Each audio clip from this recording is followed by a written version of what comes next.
Alright, Smastian here, playing the T57 Heavy on the map Overlord with a bunch of my platoon mates. And we were just shooting the shit, having ourselves a couple of rounds, and this time we decided to roll out in the T57 Heavies, as well as one of us rolled out in the STRV 103B, Acid. Um, and yeah, since we are a fairly lightly armored heavy tank, it isn't a good idea for us to go to what would be a typical heavy tank location on this map, if you can even describe such a thing. Overlord's a weird map to play. I mean, it's been around for a couple of years already, but I find people still play it weirdly. For example, I'll pause the video just to explain this quickly. A lot of people like to go to the beach on the 2 line, which is a weird sort of scenario to put yourself in. Because if you do manage to push up the beach, um, you suddenly find yourself underneath the guns of a lot of tank destroyers, usually camping in the B4 and J4 areas. And the moment they notice that the beach has lost, they'll just turn their attentions to you and prevent you from pushing up into the high ground. Granted, there are 2 entrances on the north side and the south side in order to get to the high ground, but it's not a sure thing by any stretch. And once you do manage to push up into there, you just have a bunch of high damage guns who are suddenly very interested in you, and you've most likely lost the 9-0 line. Now, another favorite place for tanks to go, for some reason, given the aforementioned camping locations at J4 and B4, for some reason, people still like to go down um, into the 4 line on the cliff there in order to defend the corner. And usually you'll find like 2 or 3 heavy tanks go down that way and just sit there the whole time, unable to push up, and just making stupid mistakes back and forth. And sometimes it does work out for you. And that's the weird thing about this map, and which is another thing that I don't really understand about it. A lot of the what you would expect to be bad plays sometimes just end up working for you. I recall there was the one game in the T125 um, on the during what was it? The first 3-round rumble that I did. The last game in that set um, was a fairly high damage game in the T125, and I had pushed down the 4 line, and it ended up working for me because for some reason there wasn't. I don't remember the game very well right now, but I wasn't being punished by tank destroyers too heavily, and I think that's largely due to the fact that not many people were camping in the J4 area, which was odd. But no matter. Let's get back to the action and do what is considered to be the optimal play on this map, and that is to play either on the F8 grid square. Here, let's also enlarge the map a little. You can play the F8 grid square from my position, and basically hold the center ridgeline and trade shots with people on the opposing ridgeline at E8. Or you can do what I am trying to do this time around, and that is to put myself into the F0 location so that I can get flanking shots on the bat chat, which just got spotted, in E9. Because that's another favorite place of tanks to hide out in, as you can see with my own teammates currently hiding out at F9. And so I intended to get the shot into the bat chat, hopefully, but then the Centurion Action 10 spots me, or Action X. And we waffle a bit here, not sure whether or not to push up, but then finally he goes unspotted, and I make the push over. I notice also that Bullets over there is making his way up as well, and so I feel the need to support him. So he takes a rather hefty hit from the 705A, dumps a couple shells into him, and I'm about to start shooting at the bat chat, but then I notice that, okay, 705 is not too interested in us yet. I have the heat belt loaded, because this is a tier 10 round. I lose a lot of health, but we managed to take out a very heavily armored heavy tank. And this is where things could have gone very badly. Had the bat chat, which was last spotted at C7-ish, had he's decided to start flanking around the bunker off in the distance there, I would very likely be dead right now. I got tracked once, repaired my track, started moving back, got tracked again by the Centurion Action X, and I'm now a sitting duck. My repair skill isn't all that hot, and well, things could have gone very poorly. But one of the other bat chats decides to YOLO towards our own bat chat, and chaos ensues. I decide that the best option is to push along with him because I know that there are going to be people in the D8 and E8 locations, so I want to cut their angles of fire on me, and I do so by pushing into the distracted targets of the Bat Chat and the Centurion Action X.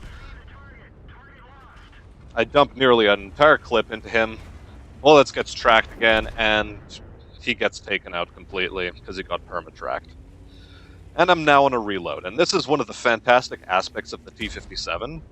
It has a 22-second reload, or roughly 22-second reload between clips, and an intra-shell reload of, what is it, about 1.5 seconds-ish? Thus allowing you to very quickly get back into combat and start dumping more ammunition downrange. And while the Foch was distracted, I also heard from Bullets that the Foch 155 had basically dumped an entire belt into him, so I felt confident in taking shots at him, exposing myself a little here, and I was one shell off from killing him. It bounced, or it missed entirely, but whatever. It's just been a hectic game so far. I'm in a rather weird position, and right now there's a mouse looking at me.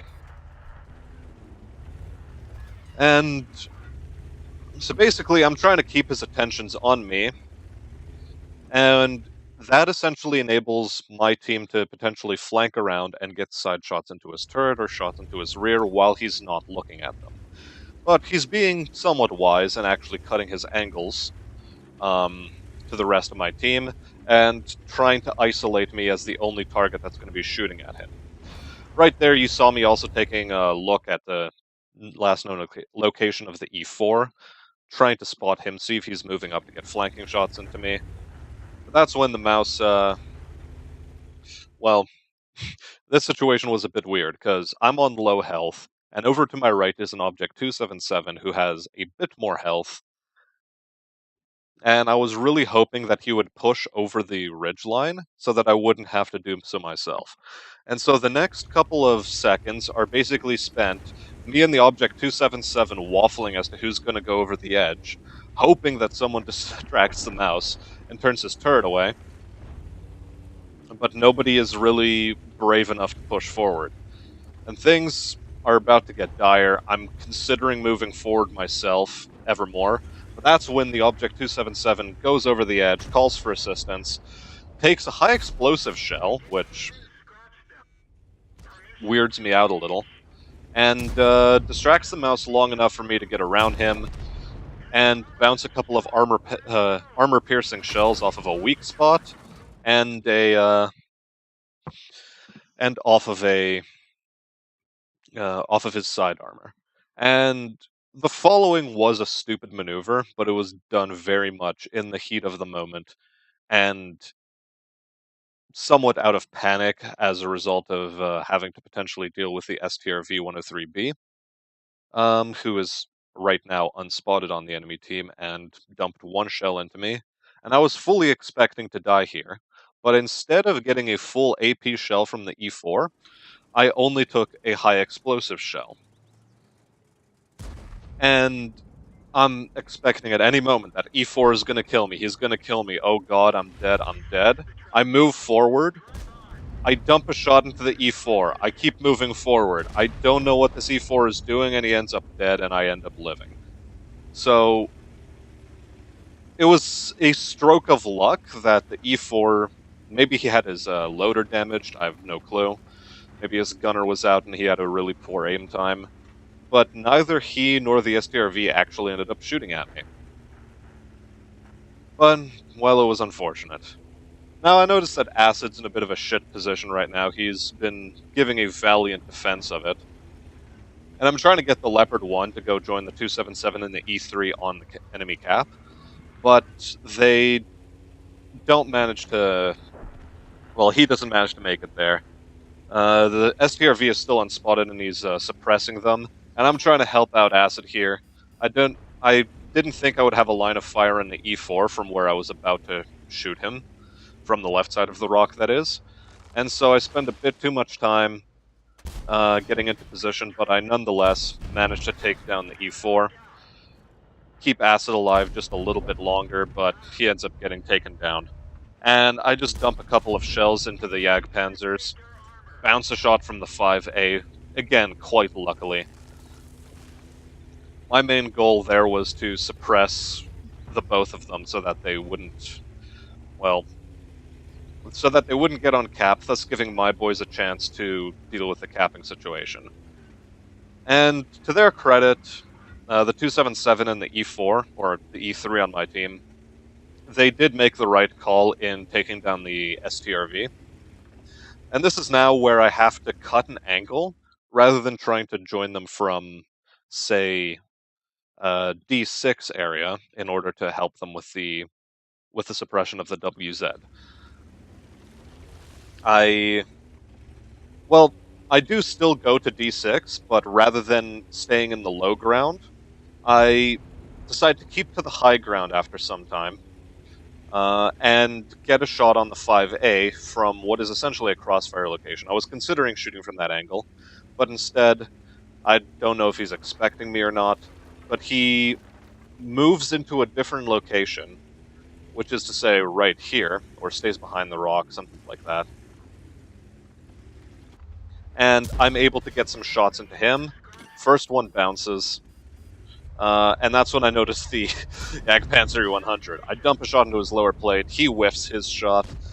Behind me, the 5A, I don't know who he was shooting at. I think he was shooting at me.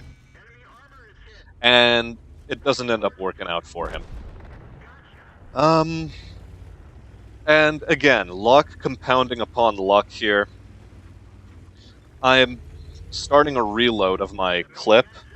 I was in the middle of a heat reload, but I noticed I'd only had 2 shells. I decided to switch over to the AP because I'd get a full clip of 4, and I'm somewhat panicking. Things are going somewhat poorly. I consider repairing my gun. That's when the WZ comes around. He bounces a shot off me. I get a shot into his track. I get another one, and I take him out completely. And that's when the Jagdpanzer 100 comes around to flank me. But unfortunately for him, I had already dealt with his buddy, and I was somewhat hoping that my E3 would get off the cap so that I could get the killing blows on the Jagdpanzer 100. But unfortunately, that was not to be. So all in all, the plays there were a bit hectic. There was a lot going on. I did make a bunch of stupid mistakes that nearly cost my team the game. But fortunately, we were able to keep it together somehow through luck and being in the right place at the right time and target awareness. Awareness of the fact that while I was in the E9 location, that I should be pushing over the ridge into the Bat Chat that had gone to take down our own Bat Chat, as well as the Centurion Action X, in order to take them down and get a ridge line in between me and anyone who was at D8. Um, Naturally, we sort of screwed up the operation when we poked out in front of the E4, but We just had to keep driving forward that entire round. Had we stayed passive even for a little bit, I don't know if we would have been able to pull out the victory here. Had I been a bit more passive, it is entirely possible that the wasted shots that went in my direction would have actually managed to pen someone else. And this is a round that is fairly illustrates, I think, the kind of things that need to align, the kind of variables that need to align in order to bring about a good game sometimes. You can affect that to some degree. However, it can't be understated that being in the right place at the right time is very well worth it in a lot of cases. And so, with that having been said, let's move on to the end plates and put an end to my ramblings. Okay, so taking a look at our end plates, we see that I got a mastery badge, a high caliber, and a top gun for that round, with 7 kills, 7,846 damage done, 1,470 damage blocked, and a meager amount of spotting damage. Moving on to the team list, I came top of the team, and well, a lot of our boys did put in a very good effort. Special shout out to Bullets and Acid Max. You got dealt a shit hand, but you held your own, and your sacrifice was not in vain at the end of the day. And we thank you for your efforts. Furthermore, on the enemy team, shout out to the WZ-111-5A, who came top of the team on his own team, and nearly pulled through a victory for them, and then went on to slag me off about how I was using an aimbot. Well, Don Akaishi, I hope this goes to show that no, in fact, I was not using an aimbot. But yes, you should likely still be mad that, well, I managed to pull the victory through as a result of the disgusting amount of luck that went in my favor. And finally, taking a look at our income, I lost 1,336 credits, 1 credit off of a elite credit loss, and I earned 28 bonds for that battle, as well as 4,844 experience for the times two. And that's about all there is to say. So, that having been said, leave a like, leave a comment, leave a subscription, or do whatever else you feel is good, and I'll see you in other rounds. Good day.